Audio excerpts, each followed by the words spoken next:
జిల్లాలోని ఏర్పేడు వ్యాసాశ్రమం వివాదాల వ్యవహారంపై పీఠాధిపతి పరిపూర్ణానందగిరి స్వామి స్పందించారు. జీవితాన్ని త్యాగం చేసి సేవ చేస్తున్నామని తెలిపారు. కొందరు దుష్ప్రచారం చేస్తున్నారని ఆవేదన వ్యక్తం చేశారు. దేశ విదేశాల్లో ఆశ్రమం ద్వారా సేవలు అందిస్తున్నామని చెప్పారు. కంటి ఆసుపత్రి, వేద పాఠశాల త్వరలో నిర్మిస్తున్నామని తెలిపారు. మేనేజర్ అమర్నాథ్ కుటుంబం 4 తరాలుగా ఆశ్రమానికి సేవలు అందిస్తోందన్నారు. నూతన ఉత్తరాధికారిగా ఇప్పటి వరకు ఎవరినీ నియమించలేదన్నారు.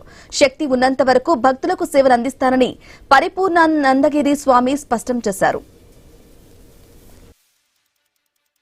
మన భారతదేశం అత్యంత పవిత్రమైనటువంటిది.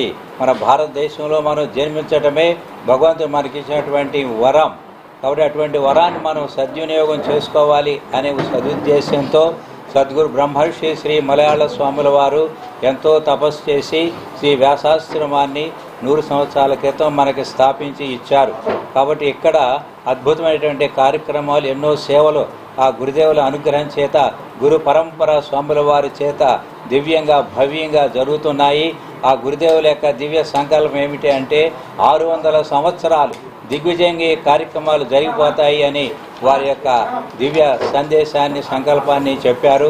అలాగే పట్టుపతి సాయిబాబా గారు సూర్యచంద్రులు ఉన్నంత వరకు మలయాళ స్వాముల వారి సేవల లోకానికి ఉపయోగపడతాయని చెప్పారు. అటువంటి పవిత్రమైనటువంటి ఆశ్రమం ఇది. ఇక్కడ ఎన్నో కార్యక్రమాలు, ముఖ్యంగా విద్య అనేది విద్వాన్ సర్వత్ర పూజ్యతే. చదువుకున్నటువంటి వాడు ప్రపంచంలో ఎక్కడికి వెళ్ళినా కూడా గౌరవింపబడతాడు. ఇవి updates. Keep watching I news.